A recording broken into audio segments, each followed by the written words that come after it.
la mitología mesoamericana vemos también ciertos principios, ciertas presencias, ¿no? Claro. Miguel, ¿qué nos dices de esto? Por ejemplo, el concepto de dualidad aparece prácticamente en todos los ámbitos mesoamericanos. El pensamiento cíclico también, ¿verdad? Las edades cósmicas que se destruyen, lo que decía, ¿verdad? La violencia. Esos son elementos comunes en Mesoamérica. Esta idea también, de veras, del hombre que se diviniza, o de los hombres Dios de López Austin, ¿verdad? Quetzalcóatl, por ejemplo. Quetzalcóatl es un ejemplo admirable. Eso aparece, reaparece, vuelve. Y a lo mejor todavía lo estamos esperando otra vez, ¿no?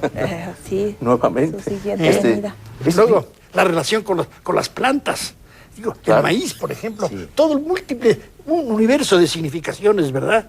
Sí, fíjate que resulta muy interesante leer, por ejemplo, en los viejos textos de otras latitudes, por ejemplo, el hombre, conforme a la Biblia, es hecho del barro, es hecho de la tierra, del soplo divino, etc. Y en Mesoamérica, acá, el maíz tiene esa importancia fundamental, ¿verdad? Cómo va a ser la base no solo de la alimentación, junto con otros frutos. Es tonacayo, es el sustento y también nuestra carne. Así se llama, tonacayo. Una formación y luego lingüística. lo encuentra uno en Cacaxtla, esta preciosa mazorcas que son cabezas de seres humanos y es la planta del maíz. Y entonces uno ve como en las crónicas se recuperó, está representado en mensajes directos de los mesoamericanos para nosotros, en la representación de sí mismos como cabezas que son mazorcas. Mazorca. No, y el Popol Vuh en esto es clarísimo. Sí, también los frutos. ¿No? Cómo se está dando, cómo se crea por los formadores, ¿no? Por los progenitores, ¿no?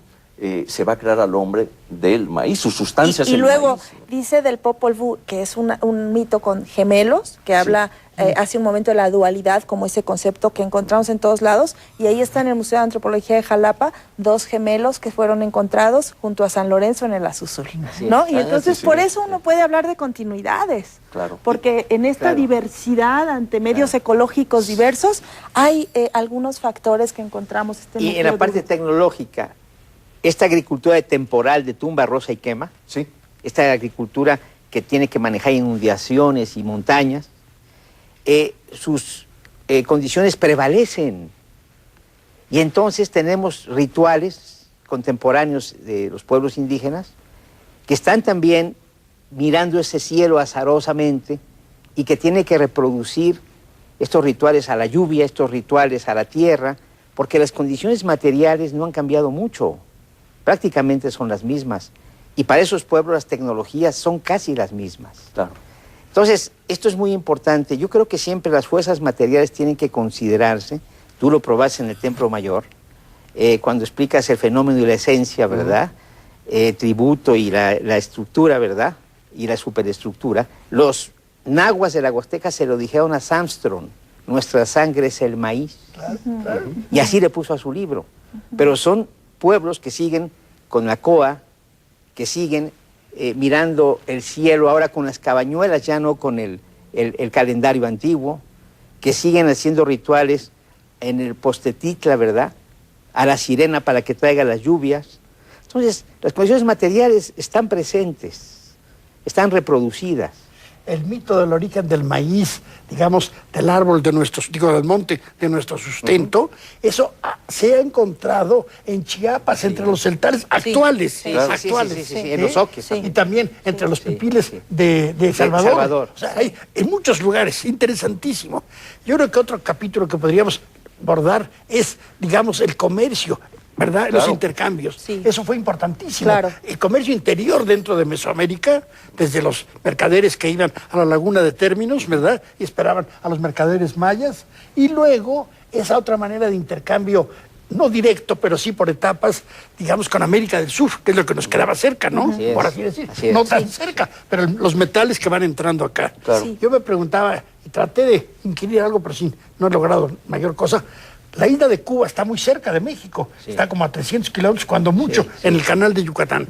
Tuvo que haber contacto con los taínos arahuacos. Era imposible que no lo hubiera, ¿verdad? Sí, claro. Se han encontrado objetos mesoamericanos en Cuba, pero no sabemos si son objetos llevados tardíamente a Cuba o que hubieran sido realmente de procedencia prehispánica. Pero ese es un rasgo que no se ha estudiado mucho, la navegación. La navegación. Porque cuando uno ve, por ejemplo, las ofrendas encontradas en el Templo Mayor, esta que se encontró recientemente, que tiene un pez, que es pez vela o pez espada, pero es más grande que el tapete de esto. Eso es en alta mar. Un pez sierra. Un pez sierra. Ese no lo podían pescar ahí en la orillita con una atarraya, ¿verdad? Entonces nos habla de tecnologías que poco conocemos actualmente. El último artículo de nuestro amigo Lorenzo Ochoa, que acaba de fallecer, es sobre el poder, el bastón de mando y el tiburón. En el gran libro que acaba de publicar Guilherme Oliver, que él coordinó, hay un artículo de Lorenzo que habla del bastón de mando y el diente de tiburón. Y entonces explica lo que está diciendo Sarita, la relación que tiene el poder con el manejo de otras aguas, ya no las aguas de la tierra, sino las aguas del mar, ¿verdad? Ahí está explicando las evidencias de los dientes de tiburón en algunos centros ceremoniales. En bastones de mando olmecas, en bastones de mando olmecas están asociados a los dientes de tiburón. Y que llegan hasta los Entonces la parte de la navegación no se ha estudiado, es importantísimo entender. Los tiburones se tienen que ver en alta mar, ¿no? Nos estamos acercando al fin de nuestra presentación. La última idea que yo quisiera exponer es que Mesoamérica nos ha dejado un gran legado cultural. Hoy día, además de que existe en nosotros, de alguna manera, una serie de rasgos, pero también el legado. Por ejemplo, el legado de la arquitectura maravillosa, de la escultura maravillosa, de la pintura, el legado de los códices, el legado de los textos que a través de un trasvase de tradición oral o de escritura glífica se pasaron a escritura latina. Así tenemos, por ejemplo, la colección de cantares mexicanos, que estamos ya para publicar, por cierto. Y así ha llegado todo ese caudal que, por ejemplo, recogió Bernardino de Sahagún. Es decir, tenemos un legado, pues, que es directora del Museo de Jalapa. Hay un legado maravilloso. Es impresionante. Realmente creo que eso es otro capítulo, ¿no? Claro que sí. Y bueno, ya efectivamente estamos por terminar. Yo quisiera pedirles una brevísima reflexión final de todo lo que hemos hablado. No sé, Sara, ¿qué nos quisieras tú comentar? Yo creo que lo fundamental que en lo que hemos estado abordando es esta diversidad que conforma una unidad y que eso es Mesoamérica. Claro.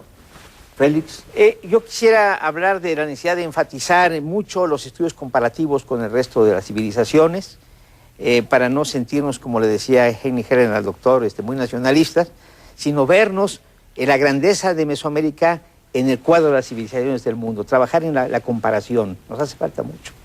Yo creo que eso es importante. Miguel. Bueno, pues yo, abundando en lo que dice el doctor Báez, me digo, preguntarnos cuál es el lugar de Mesoamérica en el contexto de la historia universal, en el contexto del desarrollo de las grandes civilizaciones, que explicará por qué interesa en todo el mundo conocer a Mesoamérica. Claro. Bueno, pues yo creo que ha sido un programa bastante rico y pues gracias a ustedes que nos han dado perspectivas desde el orden teórico, desde lugares específicos muy importantes, desde el pensamiento general y universal, en fin. Yo creo que este primer programa de Mundo Mesoamericano pues nos ha abierto inclusive perspectivas, ideas, reflexiones, pero también dejar ciertos puntos muy claros, y creo que quizá uno de ellos, para mí el más significativo, es lo que empezamos comentando, es decir, esta enorme pluralidad dentro de la unidad y dentro del contexto de lo que es la presencia universal de civilizaciones y de otros pueblos, ¿no? Entonces, pues yo quiero agradecerles a todos ustedes, Sarita Ladrón de Guevara, que amable de estar aquí, mi querido Félix Báez Jorge, también